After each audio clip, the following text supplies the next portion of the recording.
deuses e seus interesses. Deuses e seus interesses.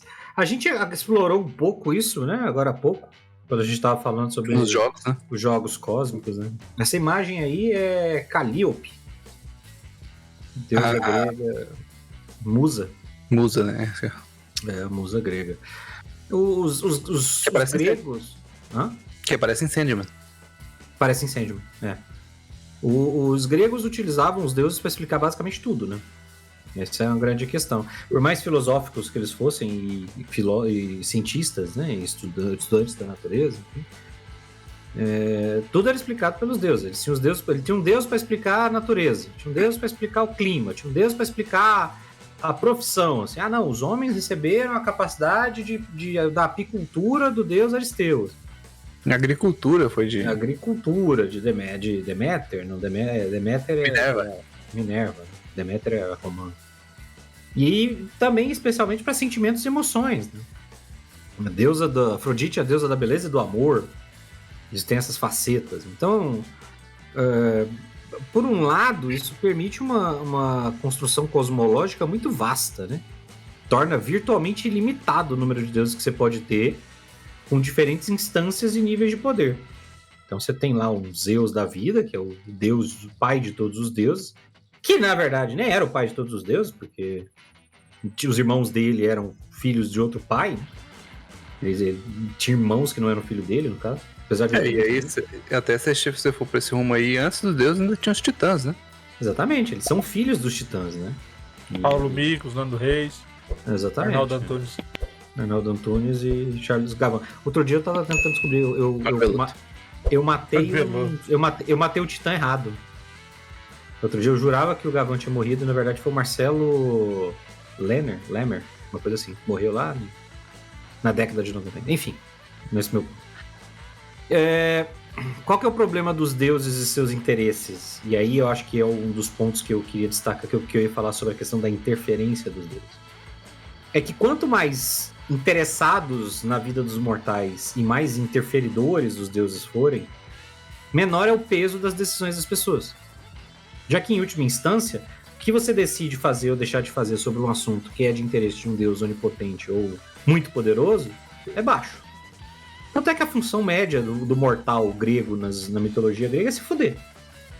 Eu citei lá Cassandra, né, no nosso último episódio que falava sobre profecias, né? Quando tava falando da maldição de Cassandra, enfim. Cassandra se fudeu. Ganhou lá a profeciazinha e ninguém acreditava nela. Rotineiramente as pessoas são amaldiçoadas ou punidas, ou no Hércules, né? Hércules. O cara não faz nada, assim. O Narciso olhou no lago, se achou bonito e pronto, se fudeu. Sabe? Tipo, na média, o deus grego funciona exclusivamente para acabar com a vida do mortal. A mulher tá falando de boa, chega um ganso, fudeu. É isso, entendeu? Chega um boi, chega um touro, fudeu. Então, assim, qual que é a dificuldade especial que eu tenho com você quando você estabelece muitos deuses, ou mesmo poucos deuses, mas que sejam vinculados a temas específicos ou interesses, é essa retirada de protagonismo, né? Dos NPCs ou mesmo dos personagens, pode ser uma muleta. E eu gosto de citar esse exemplo, porque, e é inspirado no nosso passado como RPGistas, que é, porra... Os presentes, né? Hã? No nosso não, presente. Mas eu vou falar no nosso passado específico. Que é, seus personagens encontraram um artefato que consiste em um jogo de talheres de peixe, que tempera o prato sozinho. Então você pega um peixe cru, e se você comer ele com esses talheres de peixe especificamente, esse peixe vai ser temperado, ele vai ser maravilhoso. Funciona exclusivamente para peixe. Só. Por quê? Quem criou esse artefato? Foi a deusa do vinho branco e dos talheres de peixe. Você pode fazer isso? Pode. Mas isso é mais legal ou menos legal do que ter sido criado por um tritão druida, arquidruida poderoso, que cansou de ter que comer peixe sem tempero? Porque ele comia dentro da água e aí só tinha sal e não tinha um temperinho, não tinha uma ervinha. Não tinha um cumim. Qual é o cenário que dá aos seus personagens a impressão de mais potencial? Entende? Esse é o meu ponto. Quanto mais deuses você tem, mais interferidores eles forem na vida cotidiana, menor a chance de você que o seu personagem tem de ser relevante. Marcelo, eu vou dar um exemplo só porque você falou um troço muito legal. Há muito tempo tinha um NPC que era um alquimista. E ele era extremamente poderoso, cara. Ele sabia fazer muita coisa. Mas o maior, por bombas que ele fazia, transformação de produtos em ouro, de tudo que ele criou, nada disso tinha mais importância do que a maior invenção dele, que era um suco de pêssego feito com maçãs. Ele conseguia fazer... Era do Chaves, então, pô. Era tipo, foi inspirado no negócio do Chaves. Ele conseguiu fazer um suco de pêssego, que é o que ele gostava, o gosto do pêssego, mas feito com maçãs, que era abundante onde ele vivia, e não tinha pêssego pra ele. Aí ele conseguia, era a coisa que mais deixava ele com orgulho. O cara tá no Vale, que é fazer basicamente suco de qualquer coisa usando suco de maçã. Do Vale? Não, Del Valle. Del Valle patrocina a gente.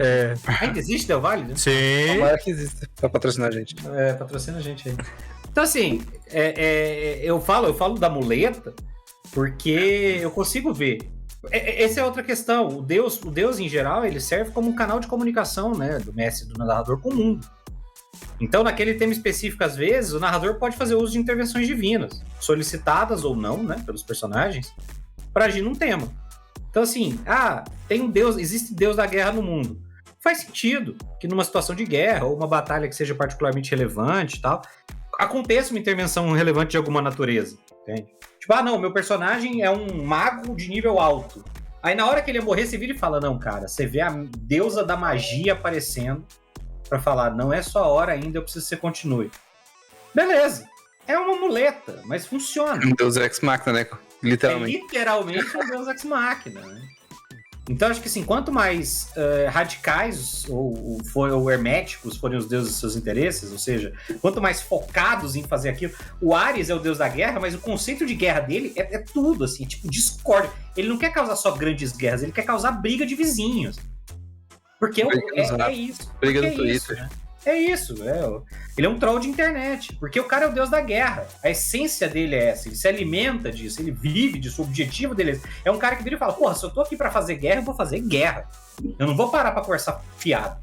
Sabe aquele escorregão que você tomou na sala e que você bateu o dedinho no sofá e ele bateu bem na junta que abriu o dedo e você saiu xingando e chutando coisa? Foi o deus da guerra que te empurrou o pé porque ele quer a discórdia entre você e seus móveis. Exatamente. E essa questão de interesses aí, mecanicamente falando, ela é importante também porque, por exemplo, em D&D, os deuses têm domínios, né? Então, quando você determina quais são os interesses dele, ou quando você determina qual é o foco de atuação dele, até mesmo o alinhamento dele, né? Você está determinando ali os domínios em que o clérigo dele pode atuar. Então, é interessante você determinar isso também, muitas vezes, baseado no sistema que você for usar. Uhum. Exatamente. Outra coisa que você pode colocar é a definição da dependência, porque a gente tá falando sempre das pessoas dependendo das ações dos deuses.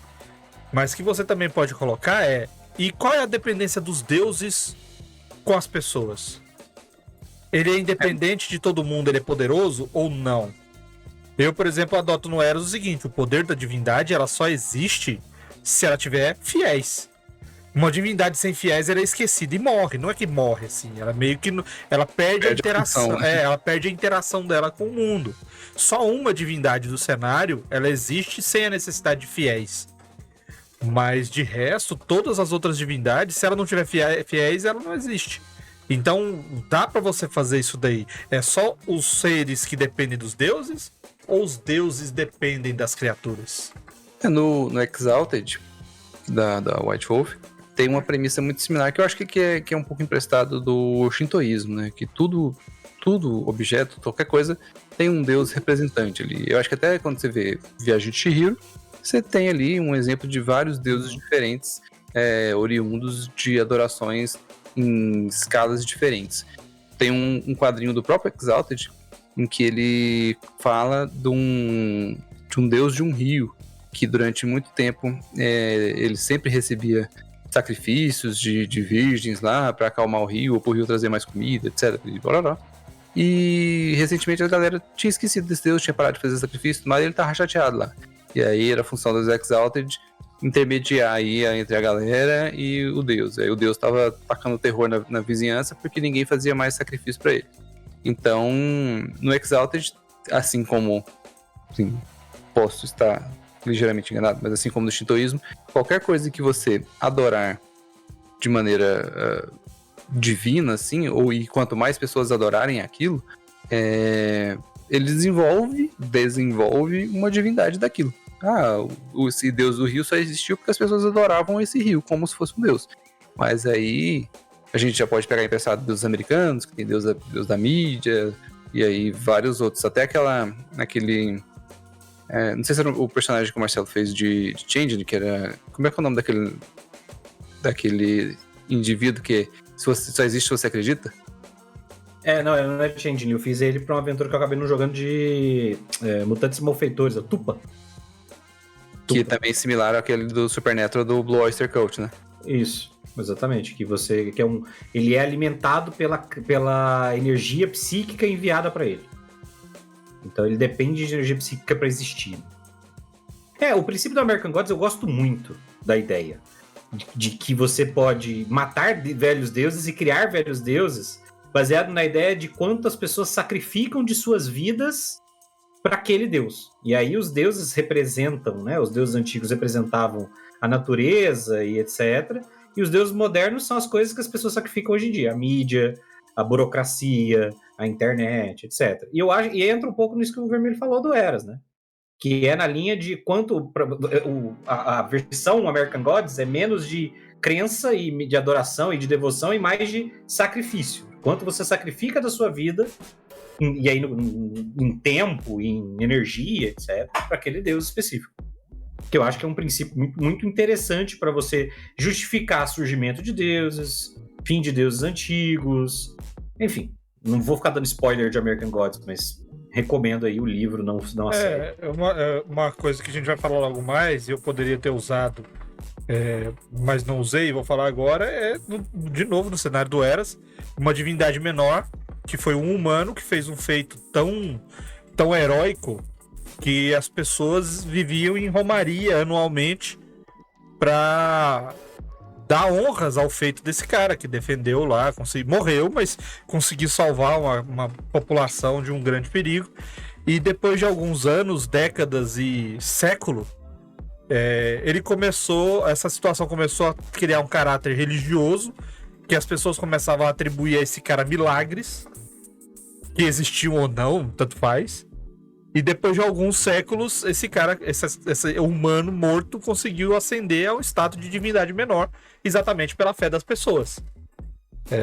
Então é um elemento muito forte do cenário, inclusive, e por ele ser uma divindade com uma temática muito boa, a galera gosta de criar clérigo para ele, os jogadores gostam de entrar nessa seara.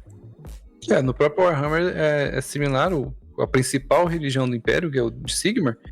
O Sigmar era um humano que lutou, um líder de clã que lutou lá, venceu os demônios e anos depois ascendeu a divindade. E aí, o bom é que eu criei essa divindade. Você tá mudo. A Ranaldi também, mas não pelo mesmo motivo, né? Ranaldi ascende porque ele consegue enganar os deuses 2 vezes. O Ronaldinho? É porque ele é o bruxão, cara.